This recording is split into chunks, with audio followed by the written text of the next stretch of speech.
Yan, good morning, good morning. Evolution 200. Nissan Urban. Welcome sa Rocky Royce. Saan tayo galing? Saan sa Laguna? Kabuyaw. Kabuyaw, Laguna. Pangalan? Wala. Yunas. Ang problema, sir? Ay.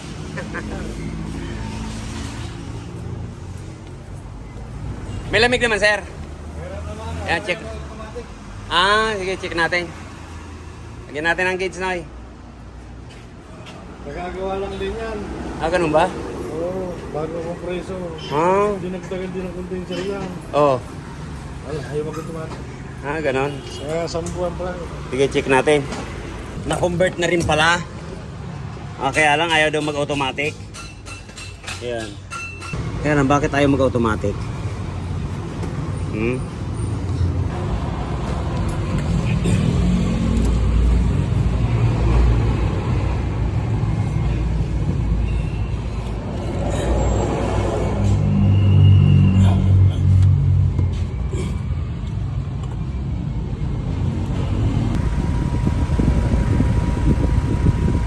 Kasi ang sabi ng may-ari, hindi raw po nag-automatic.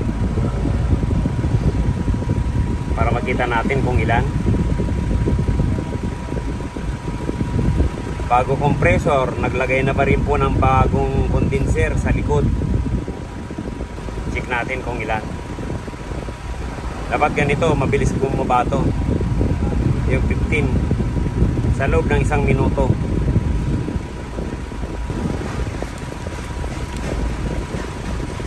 Ayan, 14 lang sa loob ng 1 minute. Ayan o. Bago compressor, hindi rin po nagpalit ng expansion valve. Ganon din dito.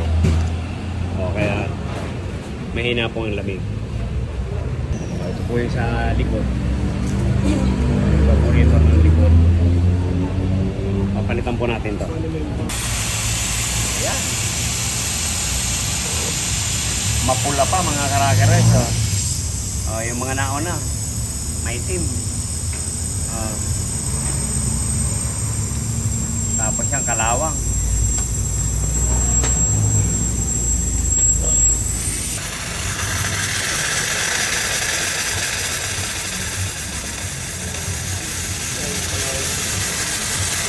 Grabe.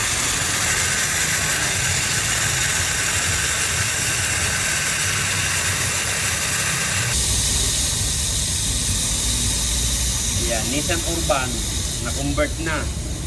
Dinagdagan na ng condenser, pero bakit ayaw mag-automatic? Ayan po ang dahilan. Marumi. Marumi po ang system. Kaya yan, pinapalinaw po natin.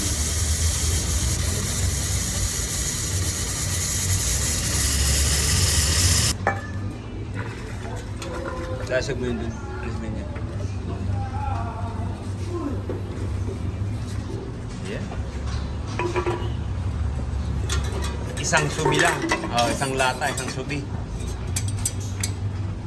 Bili pang ano. Ganyan. Yung pintura sa akong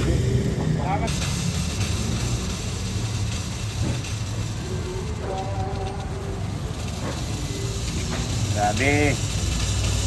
Tayo pa rin maglinaw.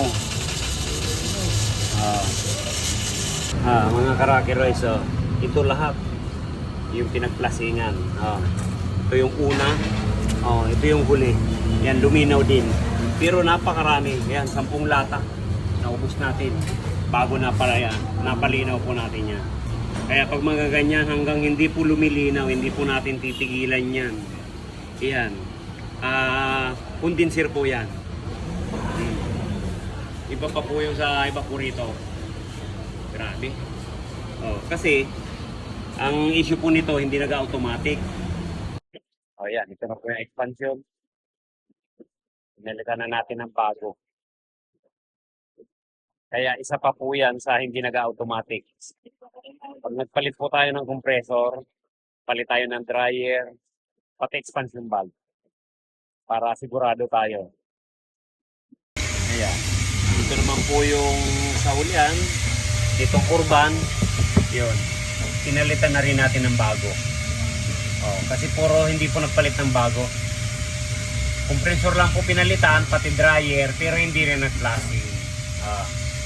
Kaya nakita naman natin, napakarumi, napakaitim, kulay Milo ang dumi sa condenser. Ayan po yan. 200 PSI. Yun. Wala naman siyang butas. Mabuti ito, condenser ay evaporator, di gaano marumi. Malangis lang. Kaya ang dumi talaga nandun sa condenser. Okay? Yan, simulihin natin yan. Yan, ito po yung evaporator ng Urban. Yan, niligtis natin, napalitan ng expansion valve. Yan, wala naman pong leak. Kasi kapapalit nga lang po nito. Ayan. Para sigurado po tayo bago tayo magpalit o magsalpak, magbalik doon sa sakyan. Yan. Ligtis muna natin para sigurado tayo. Okay? Lasing tayo. Yan. Okay.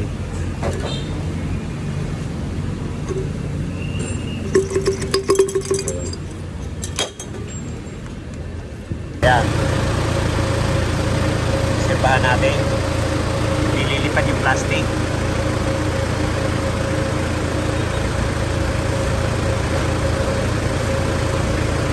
Saka tignan natin yung init niya sa condenser. Ayan.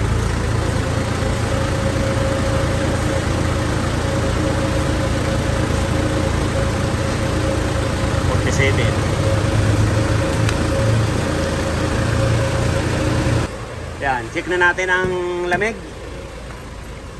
Urban ni Sir Jonas.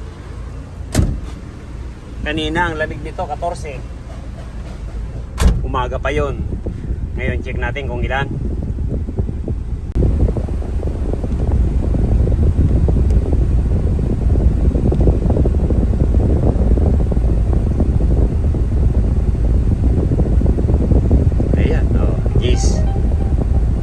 Na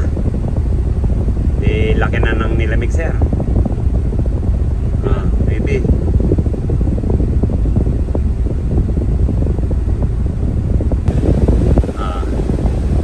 ang bilis ang automatic eh. Wala naman adjustment dyan kasi original pa yung thermostat.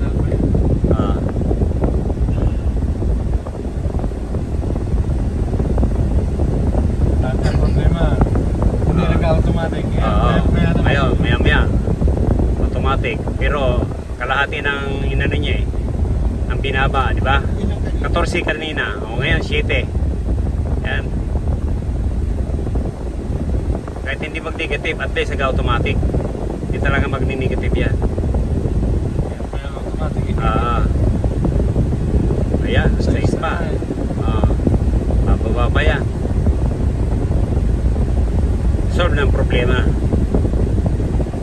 Yan, Sir Jonas. Salamat. Solve ng problema. Dati hindi nag-automatic, sabi mo, tumatakbo lang. Ngayon naman may automatic. Hindi, kahit pa paano, kakatipid ka sa diesel mo. Yan, maraming salamat. Maraming salamat. Kapag dayo sa Rocky Royce. Thank you. Thank you. Salamat. Bye-bye. Yan, shout out natin ng mga ka-Rocky Royce. Shout out nga pala sa mga tropang Technoboys dyan. Sa mga naman problema sa aircon, punta lang kayo dito sa Rocky Royce. Yan, thank you sir. Maraming salamat. Yan, nakachamba na naman kami sa Urban ni Sir Jonas. Thank you. Ingat. Salamat. Ayari din. Nag-automatic na. Yan po yung galing sa kanya. Kano lang po yan. Condenser lang po yan. Yan, okay, thank you. Maraming salamat. Patiwala sa Rocky Royce. Thank you. Bye-bye.